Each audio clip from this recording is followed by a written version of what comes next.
Ustaz, saya pernah dengar salah satu tanda orang yang dimaafkan dosa-dosanya adalah dilembutkan hatinya. Bagaimana kita tahu lembutnya hatinya dan seperti apa contohnya? Saya tidak tahu dalil akan hal ini. Ya. Kalau kita sudah bertobat, kita husnudzon kepada Allah Subhanahu wa taala. Allah Maha penerima taubat. Saya katakan tadi, Allah lebih sayang kepada hambanya daripada seorang ibu terhadap apa? Anaknya. Kalau kita melakukan dosa kesalahan sama ibu, kita minta maaf, ibu saya pasti maafkan. Ya. Ya, kalau ibu saja maafkan, apalagi Allah Subhanahu wa taala. Adapun tanda-tanda khusus, maka ini perkara yang gaib. Kita enggak tahu apa tanda-tandanya. Ya. Yang penting kita memenuhi persyaratan taubat. Apa persyaratan taubat?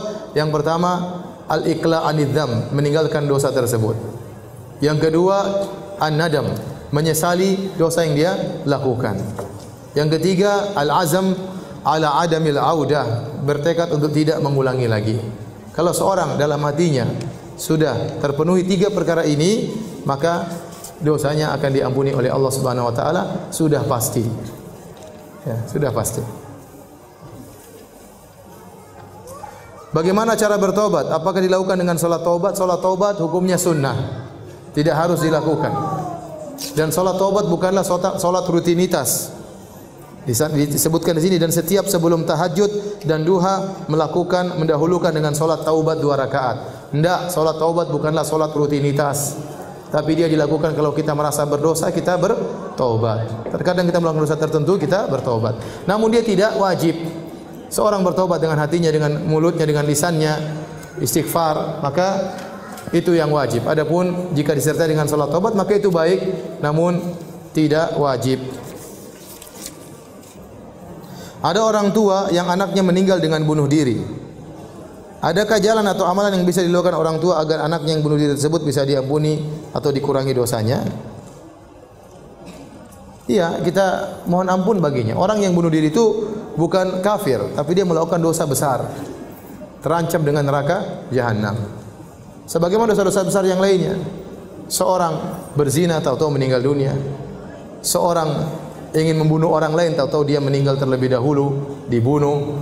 Seorang merampok, tahu-tahu mati, ya. Di antaranya bunuh diri. Dosa yang besar.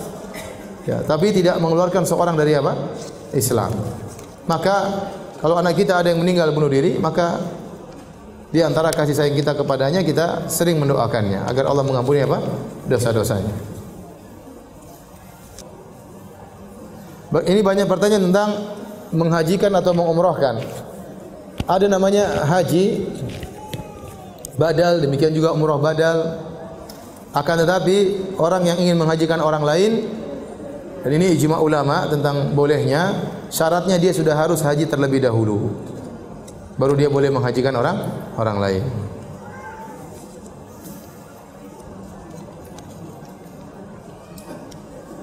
Doa agar Allah merahmati dan mengampuni dosa kita. Ya, banyak kita istighfar, astagfirullah, astagfirullah, astagfirullah, tubu ilaih, astagfirullah, tubu ilaih, rabbi ghfirli wa tubu alayya. Banyak ya, astagfirullah, perbanyak istighfar. Kita bertobat, ya, bertobat kepada Allah, ya. Sering kita dalam di jalan astagfirullah, astagfirullah, astagfirullah, astagfirullah, tubu ilaih, ya. Allahumma ghfirli, astaghfirullah alladzi la ilaha illa huwal hayyul qayyum wa atubu ilaih. Saya juga.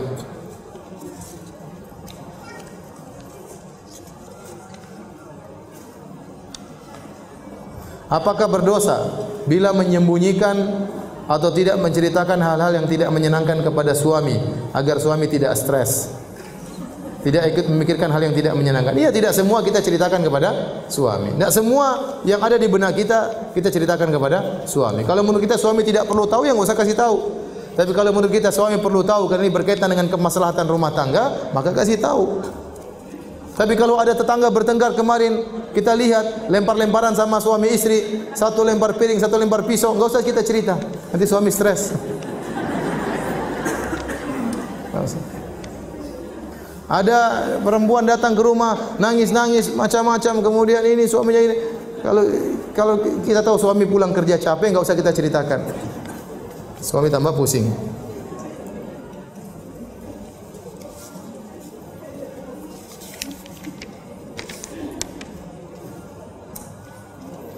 Bagaimana pendapat Ustaz jika kita pada masa lalu melakukan dosa besar dan telah bertobat serta berhusnudzan kepada Allah bahwa Allah Maha Pengampun, tapi seringkali masih teringat akan dosa tersebut padahal Allah telah menutup aib kita.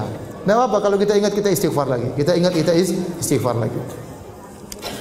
Mungkin Allah membuat kita ingat agar kita sering beristighfar, agar kita sering bertobat. Tapi kita yakin Allah sudah mengampuni. Tapi tidak mengapa kita sering beristighfar. Saat ini saya wira swasta, dahulu saya kerja di bank riba. Alhamdulillah usaha saya maju. Apakah penghasilan saya saat ini halal? Mengingat modal awal usaha saya berasal dari penjualan rumah yang dahulu didapat dengan cara KPR bank. Mudah-mudahan tidak mengapa, ya. Barang siapa yang bertobat dari riba, maka hasil riba yang pernah dia dapatkan, ya, falahu ma salaf, kata Allah, bagi dia apa yang telah lalu. Maka tidak mengapa, mudah-mudahan, ya. Karena kalau seorang dia dulu pernah praktek riba, kemudian dia bertobat, hasil riba yang dia miliki sekarang ini jadi halal selama dia bertobat kepada Allah dan boleh dia olah untuk pekerjaannya. Dalam aktivitas bagaimana berzikir dalam hati? Berzikir dalam hati boleh, tapi yang afdal adalah dengan apa? Dengan lisan. Dengan lisan. Tidak ada masalah, coba kita sambil nyetir mobil kita bisa istighfar. Astagfirullah, astagfirullah, bisa. Subhanallah, alhamdulillah, wa la ilaha illallah, akbar, la haula wala quwata illa billah. Sambil nyetir. Tapi kalau sambil baca metos mungkin susah, ya. Astagfirullah. Jadi kalau sambil nyetir, sambil goreng tempe, ya, sambil mijit suami, astagfirullah, astagfirullah, bisa. Karena tidak butuh konsentrasi. Kalau sambil baca kan susah. Bagaimana istighfar kita sambil baca berita? Tidak bisa. Ustaz, kita sudah bertobat dan sudah meninggalkan dan tidak mau kembali lagi ke masa lalu. Tapi jejak-jejak yang berhubungan dengan dosa-dosa lalu masih tidak bisa dihindari. Tempat tinggal, family, karena tidak bisa dihindari. Bagaimana Ustaz? Tidak mengapa, yang penting kita menjaga diri. Yang penting kita menjaga diri.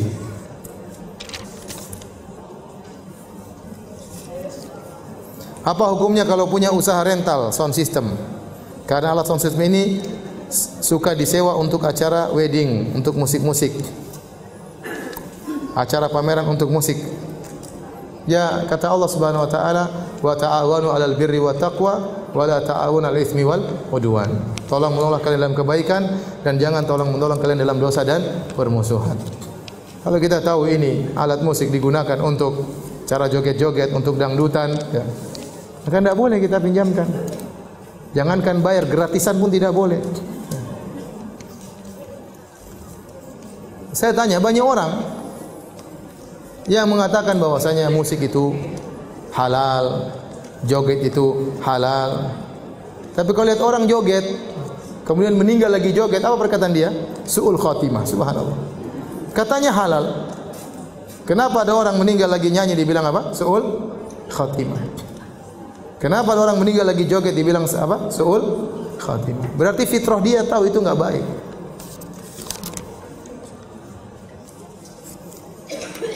Apakah kita kalau bertobat harus dikatakan apa dosa-dosa kita? Enggak. Ya terserah, kalau kita di hadapan Allah kita bebas, tapi jangan bilang sama orang. Ya. Kalau sama Allah terserah, ya Allah saya pernah begini, ya Allah ampuni dosa-dosaku. Tapi meskipun kita tidak bilang, kita bilang ya Allah aku bertobat kepadamu, Allah tahu isi hati kita. Tapi kalau kita ungkapkan enggak ada masalah. Tapi jangan didengar sama orang, karena namanya dosa itu harus kita tutup, itu aib kita. Jangan kita share, jangan kita bongkar.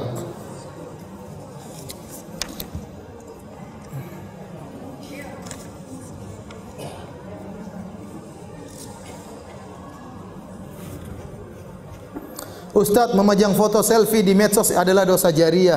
Dikategorikan dosa jariah itu untuk yang membuka aurat atau sama pula dengan yang berhijab. Karena di medsos banyak sekali foto-foto muslimah berhijab syar'i dan juga bercadar dengan dalih berdakwah atau juga berjualan pakaian syar'i. Tujuan berjilbab itu apa sih? Tujuan berjilbab itu untuk dilihat atau untuk agar auratnya tertutup? Bukan untuk cari perhatian. Makanya di antara syarat jilbab tidak boleh memakai jilbab yang menarik perhatian. Makanya waktu Nabi SAW menyebutkan sinfani min ahlin nar, dua penghuni neraka jahanam yang aku lihat di antaranya nisaun kasiyatun ariyatun ma'ilatun mumilatun ru'usuhunna, kata Nabi, wanita yang berpakaian tapi telanjang, yang berjalan berlenggak-lenggok, menarik perhatian para lelaki. Kepala mereka seperti punuk onta. Kenapa? Waktu mereka berjalan dilihat oleh banyak orang. Ini sebenarnya simbol bahwasanya orang berjilbab tidak boleh yang menarik perhatian orang lain. Kalau dia pakai jilbab dengan model yang buat orang semua ngelirik, apalagi laki-laki melirik, itu berarti fungsi jilbab tidak dia dapatkan. Berarti fungsi jilbab tidak dia dapatkan. Saya bilang ibu-ibu sekalian, ya. Ibu-ibu ini banyak yang cantik-cantik, ya. Maka jangan tempelkan wajah cantiknya tersebut di medsos. Orang lihat akan terpesona. Ya salah yang lihat. Ya yang lihat juga salah, anti yang juga majang juga salah. Kalau dilihat tidak sengaja, anti tidak bermaksud memajang, terlihat enggak ada masalah. Tapi kalau anti kemudian dengan wajah yang cantik kemudian, ya enggak mungkin anti baru bangun tidur kemudian foto masukkan ke medsos, kan enggak mungkin. Pas sudah berhias dulu, sudah ini rapi, baru foto senyum-senyum, baru kemudian masuk di medsos, kemudian bisa dilihat oleh semua orang. Kalau anti grup di antara akhwat enggak ada masalah, tapi harus amanah semuanya. Insya Allah enggak ada masalah. Tapi kalau grup terbuka, semua orang bisa lihat, maka ini masalah.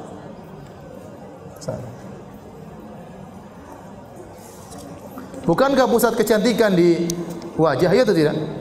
Di wajah pusat kecantikan. Yang bisa menggoda orang di antaranya wajah, kecantikan wajah. Lihat dengkul ya mungkin tergoda tapi kurang. Lihat jempol mungkin tergoda tapi kurang. Tapi kalau lihat wajah itu yang sangat menggoda.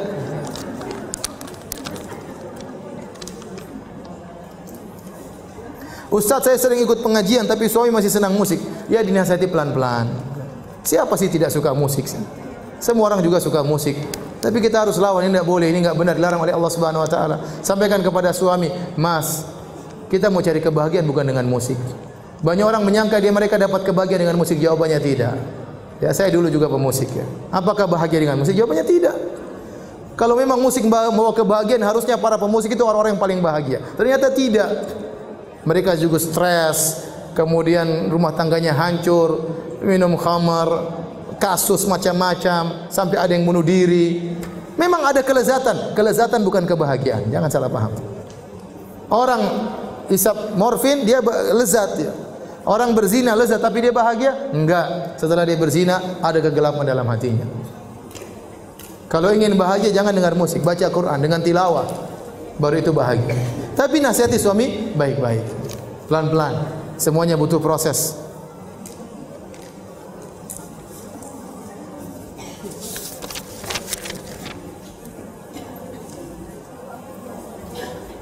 Rabbi ghfirli wa liwalidayya warhamhuma kama rabbayani shaghira. Diulang berkali-kali untuk orang tua sudah meninggal. Enggak juga sih, tapi kita berdoa. Tatkala kita akhir berdoa Rabbi ghfirli wa liwalidayya. Tatkala kita tasyahud akhir, tatkala kita sujud, kita boleh berdoa Rabbi ghfirli wa liwalidayya warhamhuma kama rabbayani shaghira. Tatkala kita sujud kita baca subhanarabbil a'la wa bihamdi subhanarabbil a'la wa bihamdi subhanarabbil a'la wa bihamdi. Kemudian boleh kita baca doa bebas. Di antaranya Rabbi ghfirli wa liwalidayya kama rabbayani shaghira. Demikian tasyahud. Setelah kita bertasyahud, kita boleh berdoa dengan doa bebas. Tapi jangan jadikan zikir Rabbi ghfirli wa liwalidayya kama rabbayani. Rabbi ghfirli enggak. Kita dalam posisi berdoa.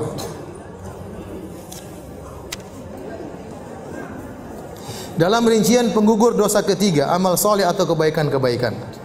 Apabila memiliki tetangga yang memelihara kucing dan akhirnya banyak kucing-kucing lain yang berkumpul, termasuk yang tidak dipelihara, dan kotorannya dibiarkan di sembarang tempat, namun pemilik kucing termasuk orang yang rajin melakukan ibadah sunnah dan wajib. Apakah ini termasuk perbuatan zalim yang bisa diampuni? Mengingat hingga kini masih saja hal tersebut berlangsung. Kita tegur, ya, karena kita boleh berbuat baik tapi tidak boleh mendolimi apa? Orang. Ya. Jangan sampai kita melihara hewan kemudian hewan itu tidur di rumah kita bersih, beolnya di tetangga. Ya, jangan. Tetangga terganggu. Ya, jangan. Ya, kita jangan mendolimi orang. Nasihati baik-baik, sampaikan. Ya. Bilang kayaknya kucingmu ini pandai bergaul. Lihat banyak kucing-kucing kumpul di sini sekarang, ya. Sampaikan baik-baik. Saya mau bertanya, apakah seorang makmum baca Al-Fatihah kalau imamnya tidak membaca dengan jahar, bacanya sir seperti salat Duhur, salat Asar, maka dia baca apa? Al-Fatihah. Demikian juga imam pada rakaat ketiga, rakaat keempat. Maka makmum baca Al-Fatihah. Jadi makmum baca Al-Fatihah tatkala salat Duhur, salat Asar, demikian juga salat Maghrib dan Isya pada rakaat ketiga dan rakaat keempat. Adapun kalau imam ternyata bacanya dengan jahar, dengan suara yang keras, maka makmum tugasnya mendengarkan. Tidak perlu dijaharkan. Karena fungsi imam baca itu untuk didengar oleh makmum. Imam baca buat siapa? Buat kita dengar. Kalau Allah Maha mendengar, kita dengar. Nah, kalau kita Allah tatkala imam baca Quran, kita ternyata baca sendiri, kemudian dia baca buat siapa? Ya. Akhirnya apa? Kalau imam baca, kita baca juga di belakang, akhirnya kita tidak konsentrasi. Akhirnya kita baca cepat-cepat. Bismillahirrahmanirrahim. Maliki yaumiddin, ya kan? Kita enggak tahu kenapa suara kita kalah dengan suara imam pakai mikrofonnya besar. Akhirnya apa? Kita tidak konsentrasi. Jadi yang benar bahwasanya ini ada khilaf, tapi yang benar bahwasanya kalau imam sudah baca dengan suara keras, kita tidak perlu baca lagi. Ustaz, apakah dosa pernah berbuat zina termasuk dosa yang bisa diampuni? Iya. Ini dosa besar, tapi kalau orang bertobat kepada Allah, maka dia akan diampuni oleh Allah Subhanahu wa taala. Dan ini tidak perlu cerita ke orang lain. Tidak perlu cerita kepada orang lain. Apapun dosa yang dia lakukan, dia pernah berzina, pernah ini, jangan dia cerita sama orang lain. Itu aib, dia sembunyikan. Jangan dia ceritakan kepada suaminya, jangan dia ceritakan kepada istrinya. Itu aib, dia sembunyikan. Ada orang datang kepada seorang ustaz, ustaznya cerita sama saya. Dia bilang, "Ustaz, saya mau cerita dosa, Ustaz." Kata ustaz itu, "Jangan kau cerita, enggak boleh." "Ustaz, saya enggak tenang, saya harus cerita sama antum." "Jangan kau cerita." "Enggak Ustaz, saya harus cerita." "Ya udah cerita, apa dosamu?" "Saya berzina." "Ya sudah, kamu jangan cerita lagi." "Ustaz, saya mau cerita dulu, saya berzina sama siapa." "Jangan cerita." "Saya harus cerita, Ustaz." "Enggak, kamu udah cerita. Allah Maha Pengampun." "Enggak, saya enggak serak, Ustaz, saya harus cerita." Ustaznya akhirnya bilang, "Udah, cerita." Kata dia, "Ustaz, saya cerita sama saya zina sama si fulana." Ustaznya ngamuk, "Sama si fulana? Kurang ajar kamu ya." "Allah ampuni tapi saya tidak," katanya. Jadi kalau punya dosa, ada usah cerita-cerita. Mungkin dulu pernah gini, pernah apa kayak pernah berzina, pernah morfin, pernah apa, udah sembunyikan aja, enggak usah cerita sama orang lain.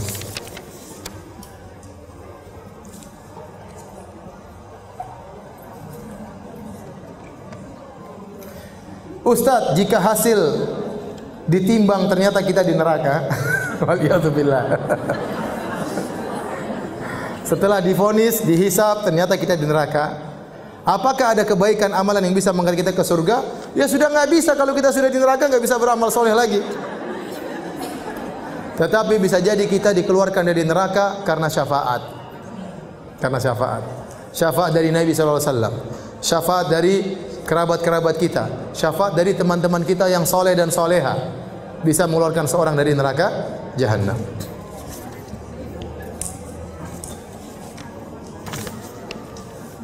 Dan syafaat dari Allah Subhanahu wa taala.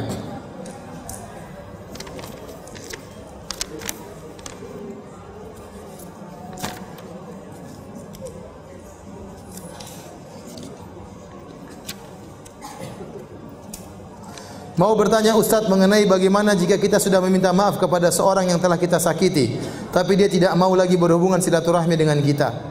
Tapi dia mengatakan bahwa dia sudah ikhlas memaafkan. Ikhlas beneran apa ikhlas terpaksa? Apakah maaf kita diterima Ustaz? Ya mudah-mudahan. Tetap kita berbuat baik. Belum tentu dia mau bergaul lagi dengan kita, dia khawatir terulang lagi kedua kali. Tidak wajib kemudian dia mau dekat lagi dengan kita. Yang penting kita sudah minta maaf, kita berbuat baik kepada dia.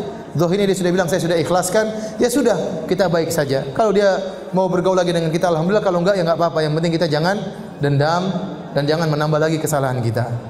Ya. Apakah zikir pagi dibaca jam 9 pagi dan zikir petang dibaca habis maghrib itu boleh Ustaz? Asalnya zikir pagi dibaca sebelum terbit matahari, sebelum terbit matahari. Dan asalnya zikir petang dibaca sebelum terbenam matahari. Menjelang terbenam matahari terbaik. Tapi kalau memang ada halangan, maka tidak mengapa karena waktu al-masa petang secara bahasa Arab mencakup di malam hari, mencakup di malam hari. Terutama doa-doa yang ada zikirnya, ada doanya. Semakin kita cepat baca doa, semakin apa? Semakin baik. Semakin baik. Ya, oleh karenanya dibaca sebelum terbenam matahari. Namun kalau tertunda karena ada kesibukan, boleh pada maghrib, boleh juga pada isya. Demikian juga zikir pagi, asalnya dibaca sebelum terbit matahari. Kalau sudah terbit matahari, ingin dibaca enggak ada masalah. Ustaz, ada pertanyaan titipan. Apakah menikah harus dengan orang yang kita jatuh cinta kepadanya? Dan menikah apa harus menunggu lulus kuliah terlebih dahulu? Semuanya tidak harus. Kalau ditanya apakah harus kita menikah dengan orang yang kita jatuh cinta kepadanya, tidak harus. Ya, tapi kalau itu bisa, itu lebih baik. Ya. Karena kecintaan itu menambah kelanggengan kehidupan rumah tangga. Makanya disyariatkan nazar. Kenapa kita nazar? Supaya kita suka, kita tertarik, baru kita menikah. Kalau kita enggak tertarik, maka sebaiknya jangan ya, karena akan mengganggu kebahagiaan kehidupan rumah tangga. Maka disyariatkanlah nazar, melihat untuk menumbuhkan rasa cinta tersebut. Tapi apa kita harus menikah dengan orang yang kita cintai? Belum tentu. Belum tentu. Kebahagiaan tidak harus bersama dengan orang yang kita jatuh cinta kepadanya. Ya. Tapi kalau bisa kepada orang yang kita cintai, itu yang terbaik. Apakah menikah harus tunggu kuliah? Tidak harus. Yang penting nanti punya modal. Betapa banyak orang menikah masih SMP sudah menikah, SMA sudah menikah. Ya, saya sampaikan, saya punya kawan, dia menikah, dia masih kelas 2 SMA, menikah, tinggal di rumah bapaknya. Setelah dia punya anak 2, baru kemudian dia keluar dari rumah orang tuanya. Sekarang saya tanya sama dia, berapa anakmu? Anak saya 10. Masya Allah, itu baru laki-lakinya katanya.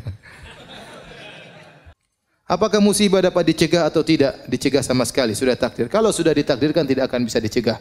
Namun selama kita tidak tahu apa takdir kita, maka kita berusaha melakukan amalan-amalan yang bisa mencegah kita dari, terhalang kita dari takdir yang buruk ya. Semua sudah ditakdirkan, tapi kita tidak tahu apa takdirkan kepada kita.